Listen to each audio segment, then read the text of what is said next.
Qizlar, bo'ldi. O'zingizga past baho berishni to'xtatinglar. Hamma nima desa, xo'p deb g'ururinglarni yerga urmanglar. Bilasizlarmi, erkaklarning e'tiborini nima tortadi? Erishib bo'lmaydigan narsalar. Nimaga deysizmi?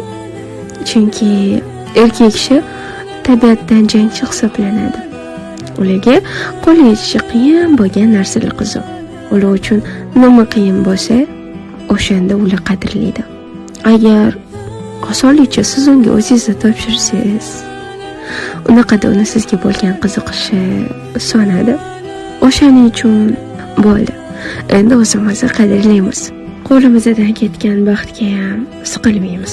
Endi biz hech kimga hech qachon o'zimizni xafa qildirib qo'ymaymiz. Biz albatta baxtli bo'lishga haqlimiz.